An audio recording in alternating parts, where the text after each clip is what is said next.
So, nandito pa rin tayo sa bahay at nagluto ako ng ampalaya dahil nga ah, walang nagluluto. So, tinira ko na tong ampalaya para babaunin namin bukas. Ayan siya.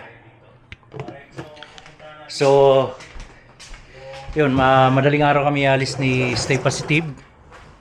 At yun, may yung bawang na tumubo, itinanim ko na siya.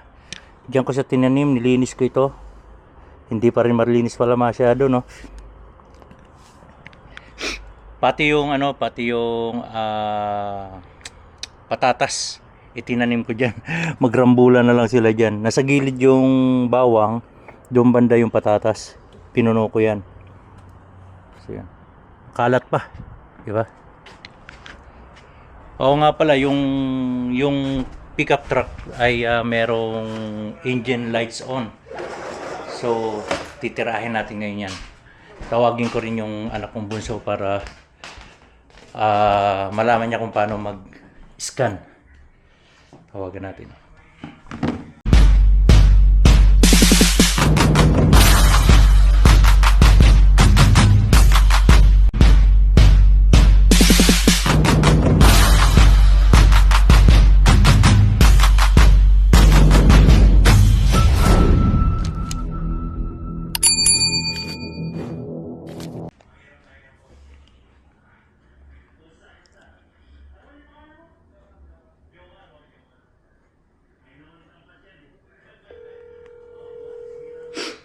Pasok yung araw paghapon yun.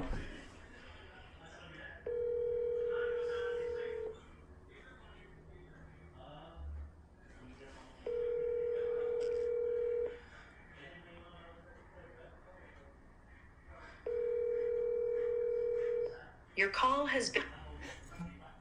Wala pala dito sa bahay yung bunso kong anak. So, tuturuan ko sana mag-scan. Meron tayong scanner dito para malaman natin kung anong issue ng sasakyan or anong problema. Tara, punta natin. Oops, susi. Ito yung scanner namin. So, pag may sasakyan ka, naobliga kang magbili ng mga gamit para sa sa sasakyan. Ito yung 'di ba may engine lights on 'yan.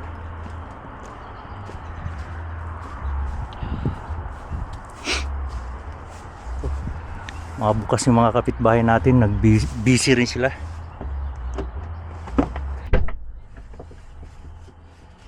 So ito, ikakabit natin to sa ilalim ng upuan.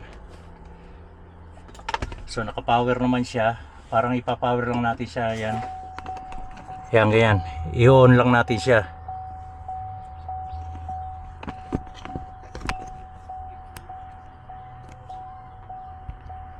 Then ito, sasaksak natin dito. Ayan. Ayan, para malaman nyo rin guys.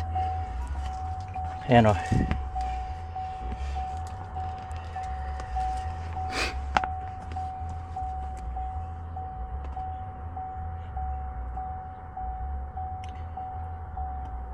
Think car.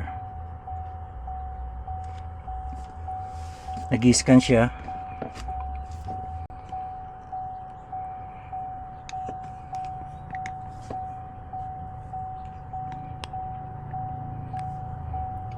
So yun, scan.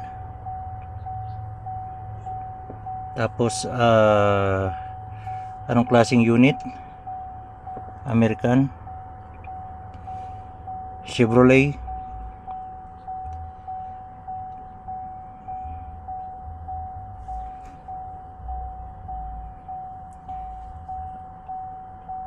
naglo-loading siya.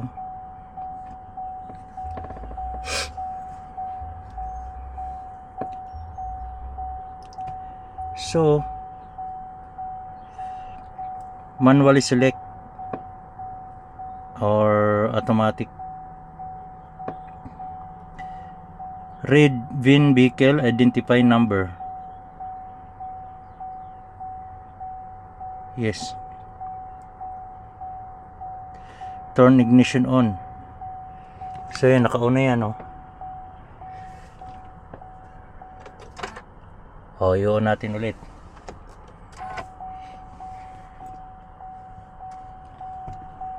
So, okay.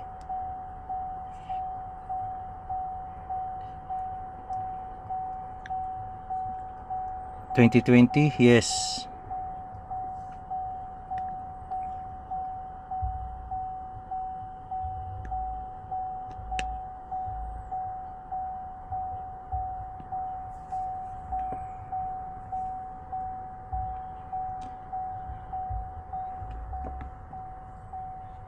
Ano ba to? Xiaomi, no? Or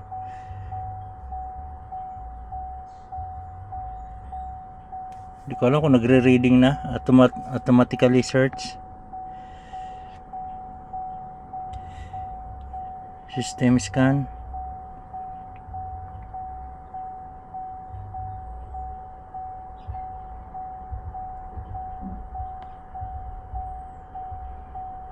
So wala na yatang engine lights on, eh. Kaya wala makita siya, eh.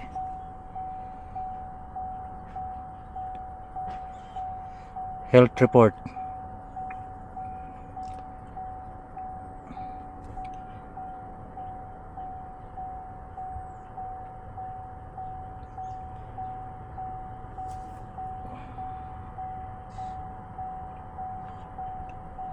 Six system found.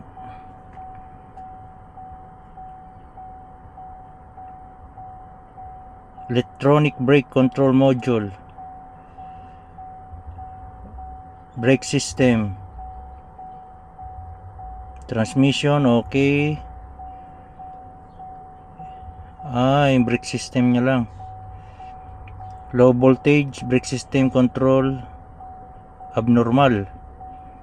Electronic brake control.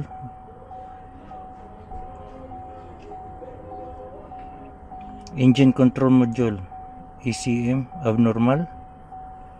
Patay tayo dyan.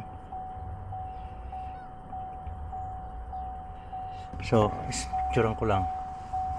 Oops.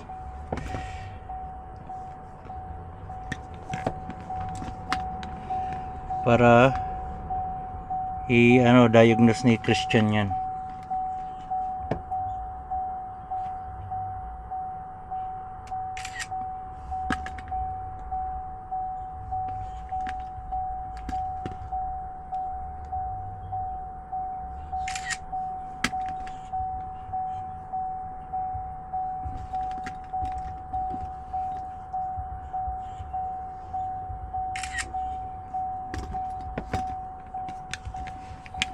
So okay na, nalaman lang natin kung anong problema. So checkin na rin natin yung makina, dahil nga yung bunso kong anak hindi naman marunong mag-check yan, drive lang ng drive.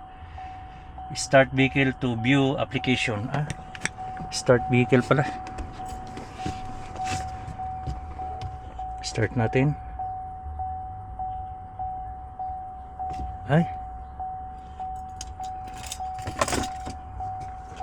Start vehicle to view application.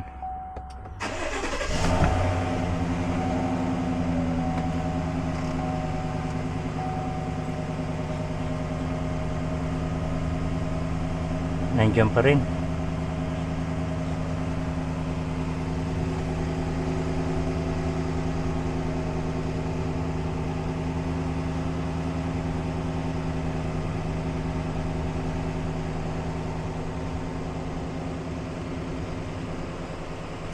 Tira natin.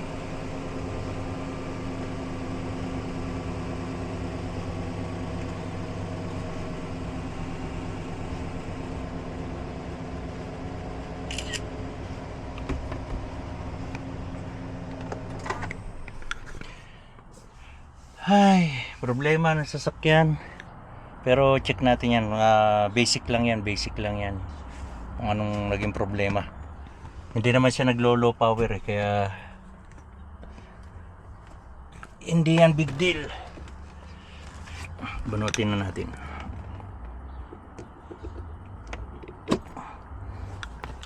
So isesend natin kay Christian yung issue ng dahil siya magaling siya kasi sa computer, kayang-kaya niya yan i-diagnose. Alright, check natin yung hood. Ito yung then linisan ko na rin to, dumi na naman. Okay na. So yung truck mo mayroong problema sa ECM. Yung ECM, electronic, hindi ko alam ang meaning, i-search natin kung anong meaning yan, pero isisend ko kay Kuya Chris mo kung paano gagawin yan, pero pwede pa naman siguro yan tumakbo. ECM, it's like the... Nandito yung nakalagay, located dito sa ilalim na to, yung ECM dito sa makina, pero nasa gilid ng makina. Oh. So pag pinagawa natin yan, nasa 400 to 600 kasi kailangan pa rin ng expert, specialist para i-setting yung yung electronics niya. Electronics kasi yun, yung ECM. So yun ang magiging pag nag low power to, low power, hindi na andar. Yeah? Oo. Oh. So I might just be stuck in the middle of the road. Oo, kaya huwag kang pumunta sa malayo dahil may problema yung sasakyan. Okay. So nilinisan ko na rin dahil pati loob ng dahil wala kang kusa maglinis ha. Thanks. Wala kang kusa maglinis. Ito kasi minsan lang natin mabuksan tong makina dahil winter. So linisan na natin. Diba? So pag sarili mo ng sasakyan to, dapat nililinisan mo dahil ngayon hindi mo pa naisip yan kasi hindi ikaw ang naggagastos. Pag ikaw sarili mo na, lalo't ikaw nagbabayad, doon mo na maano yung care ng sasakyan. So ang meaning pala ng ECM ay Engine Control Module. Yun pala ang meaning ng ECM. Sinearch ko muna sa Google eh. Hindi ko naman talaga alam yan. So yun, yun ang problema ng pickup truck. Kagaya din yan sa truck na pag yung ECM ng truck ay pag yung truck ay nag low power, ECM ang nagiging problema. So ganun din siguro sa pickup truck. Pero hindi naman kaagad yan bibigay. So yun, hindi ko alam kung anong kailangan siguro palitan talaga yung ECM, pero pag nag low power yun na yun. So yun, hanggang dito na lang muna tayo guys. At ingat-ingat, takmong pogi lang.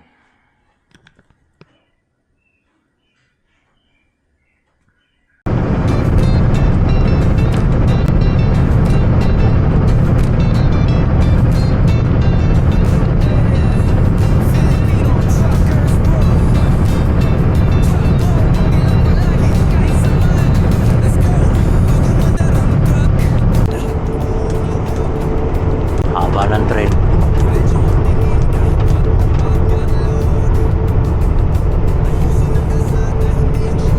Then meron dito maraming windmill. Nalagpasan ko na pala yun.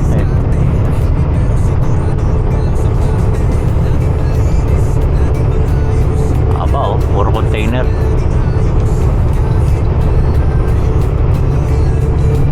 Then meron dito sa left side windmill.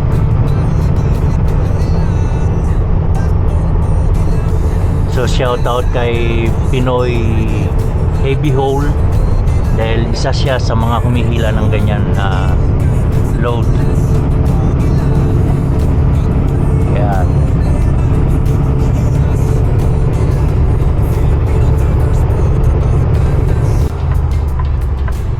Pasok tayo dito sa truck stop para mag load check.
Sa ayos sa parking.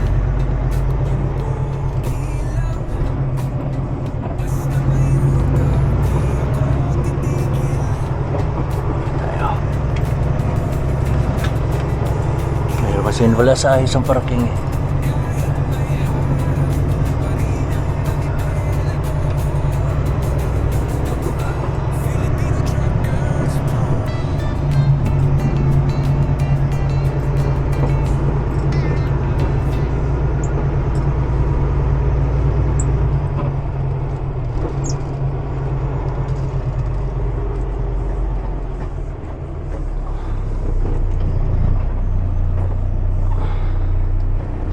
So guys, nandito kami ngayon sa Mosumin Co-op truck stop para mag-load check. Convoy ko si Stay Positive. So, tara. Papakita ko sa inyo yung load niya na scrap.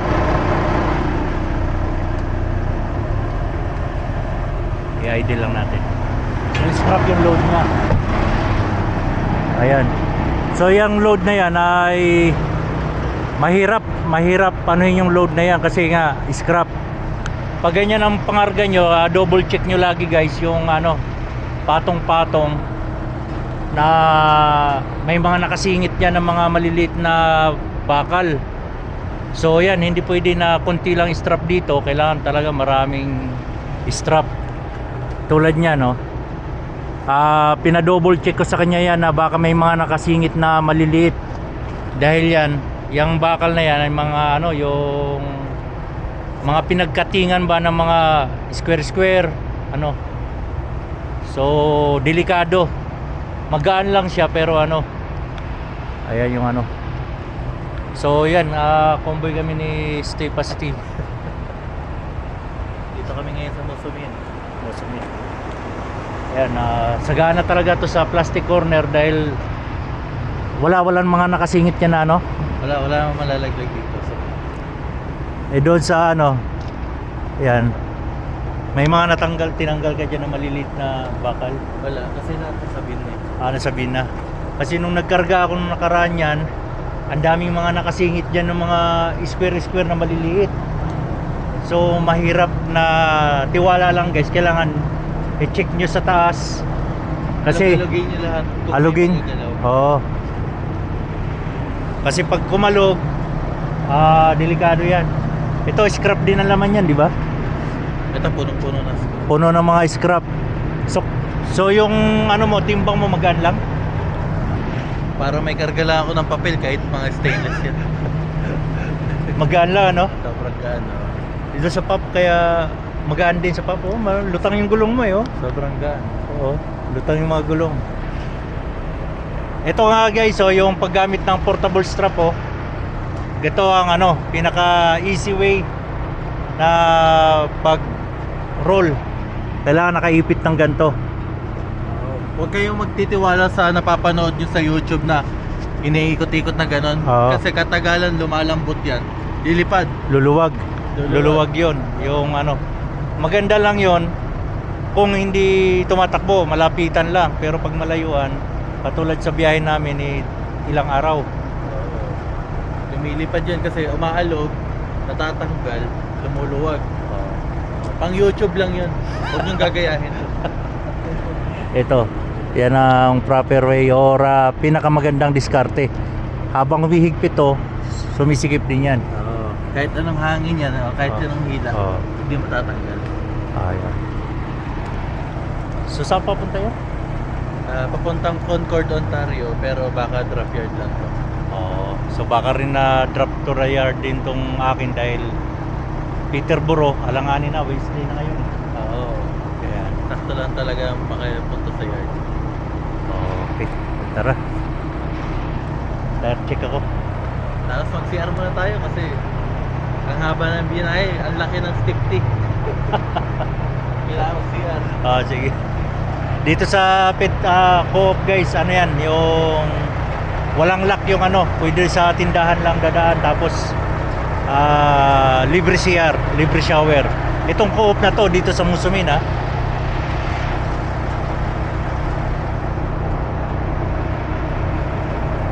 Malamig pa rin. Kaya naka-jacket ako. Hindi pwede. So magti-Tim Horton ulit kami guys kasi nga malayo pa ang biyahe. Dito ito sa Musumin. Parang hindi kasi mga hindi nila maririnig. More than 3 hours pa to.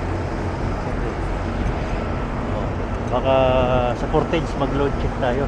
Kasi laging bukas yung ano, timbangan ngayon sa Headingley. Aktibo ngayon mga timbangan, inspection area, mga timbangan aktibo ngayon sa buong Canada kasi tapos na winter eh. Kaya naman nila yung tamang securement. Kaya kung may mga ilaw na po dito. Kung may mga ABS lights, pundido ilaw, kung anong meron kayo, i-remark nyo sa ilag nyo guys para safe tayo. Sige, salamat sa Steve ulit. Sponsor.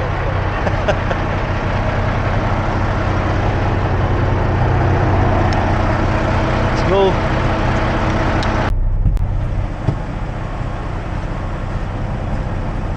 Coffee, tea is our life.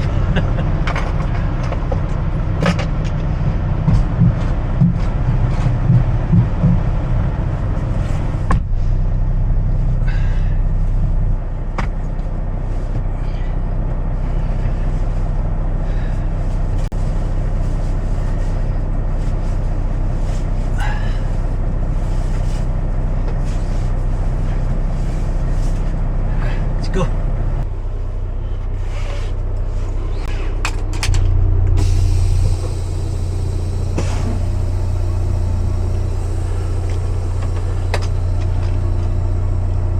Okay ka na?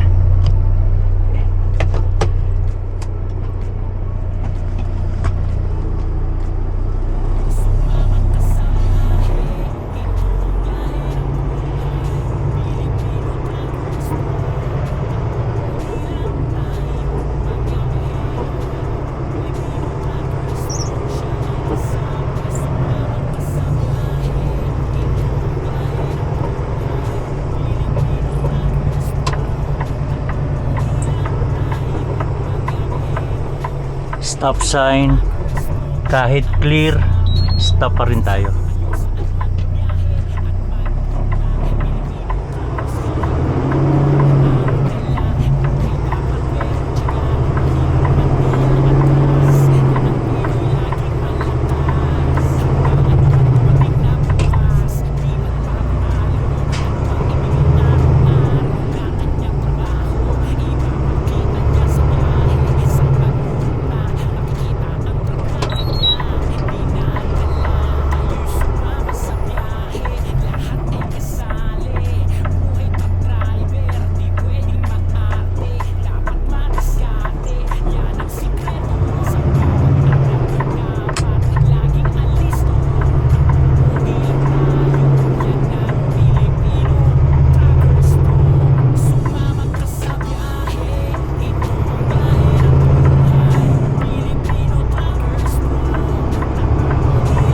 Ito isa sa mga favorite na truck stop kasi may Tim Horton.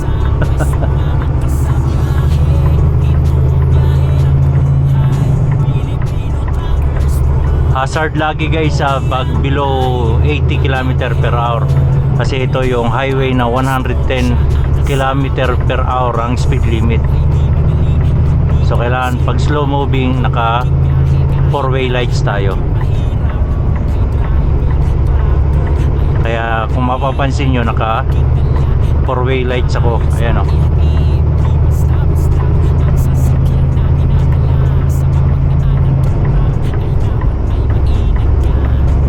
Pagdating ng 80 km per hour i-off na natin.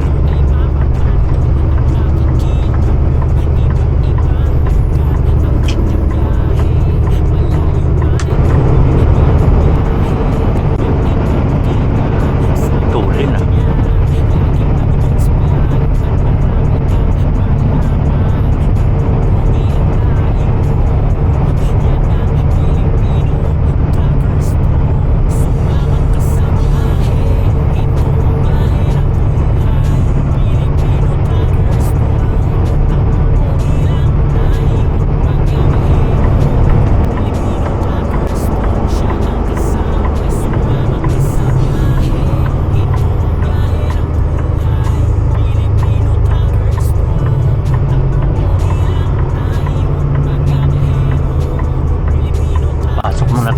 sa Flying J para mag load check at circle check.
May basura na dito. Baka may magtapon pa dyan ng basura sa ano ha.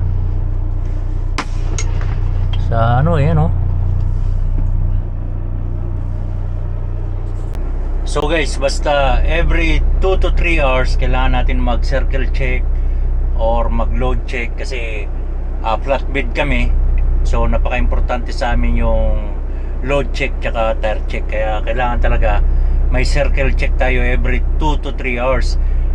Hindi ko lang alam sa mga flatbed, sa mga container, dry van kung ilang oras sila. Pero sa amin mga flatbed, at least 2 or 3 hours kailangan mag-ano kami, circle check, load check, tire check. So yun ang ano namin, obligasyon sa flatbed. Obligasyon, di ba? Oo, tama. Obligasyon talaga namin yan. At saka nasa orientation namin yan. Nasa career age namin, kaming mga flatbed ay 2 to 3 hours. Kailangan mag-ikot-ikot at stretching na rin yan kasi sa loob ng 2 or 3 hours talagang masakit na sa puwet, masakit sa likod, nakakangawit. So exercise yan, stretching. Alright, tara, let's go. So tara, mag circle check tayo.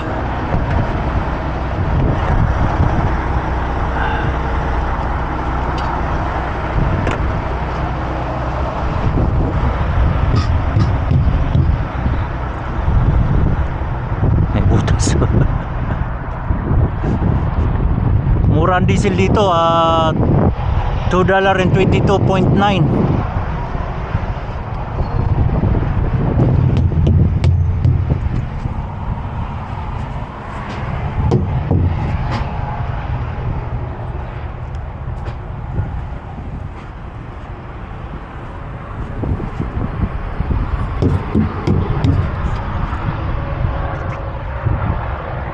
Ganda ng farm oh.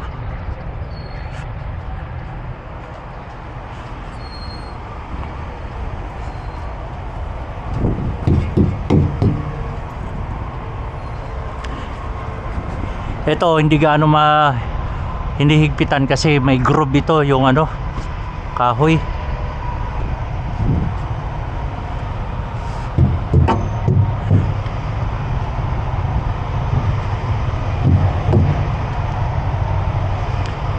Yung ano, padala mo, pinadala ko kay Jojel. Kay Jojel na. Oo, kasi baka langanin yung salubong natin kay Christian eh. Saan ba si Jojel niya? Papuntang yard. Friday pa deliver niya kaya magpapangabot tayo. Yung napulog yun sa North Battleford. Kaya sa kalsada. Ay ko baka ng ano eh, bang sakyan. Hinintuan mo? Hindi, dun mismo sa truck stop. Pero sa ano siya, gitna ng kalsada. Nilakad mo. Eh maganda tuloy pang ano siya, pang check ng gulong. Pang tire check. Mas malaki, mas maganda kasi malaman mo agad kapag ano, Oo. ito, hindi. Okay.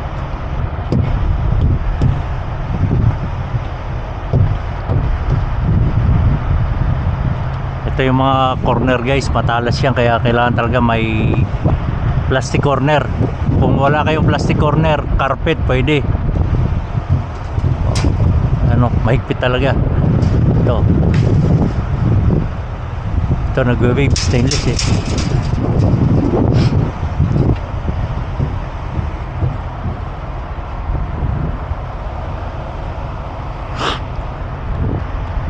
Hindi kaya silver yan? Wala, stainless lang yan. Ay, stainless. Mahal sana kilo niyan, yung silver. Oo, mahal sana kilo eh. Baka hindi lang nila dineclare para hindi nakawin. Mahal sa atin yung silver, kaya ano eh. Oh. So, basta maganda pagka secure ng tarp, hindi lumulubo ng sobra. Kaya sagana ako sa bungee. Yan, pag ganun, para yun sa taas. Okay, at nilagyan ko rin ng strap. Lulubo man siya, hindi siya gano'ng kalaki.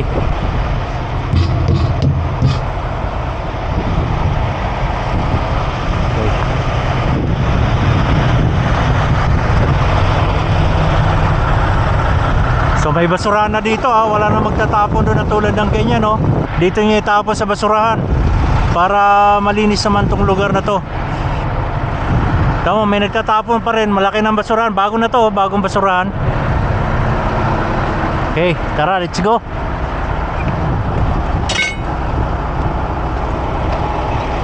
Kasi wala namang iba magtatapon dyan, kundi mga truck driver lang, kaya napagbibintahan tayong iba eh.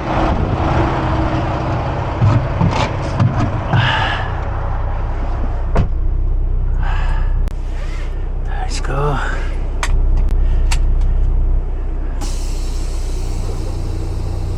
Adjust tayo ng brake.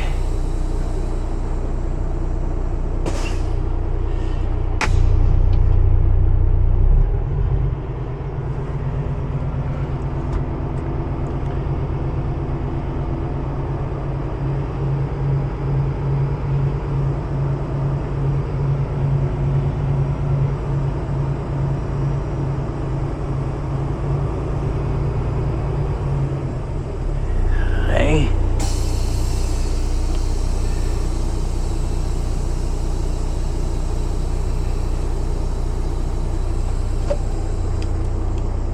Ready ka na? Okay. May radyo tayo.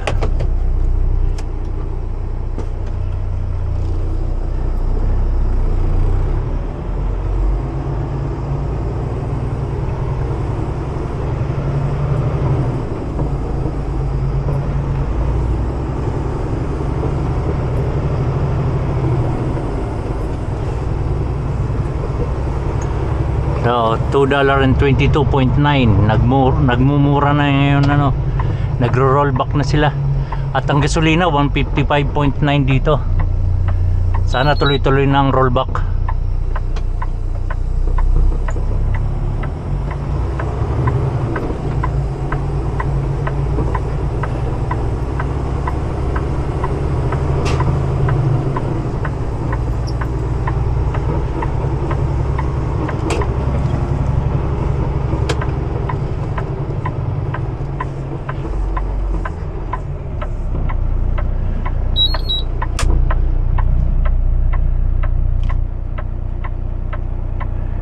Kailangan make sure guys clear dahil ang takbo ng mga yan 110, 105, so play safe.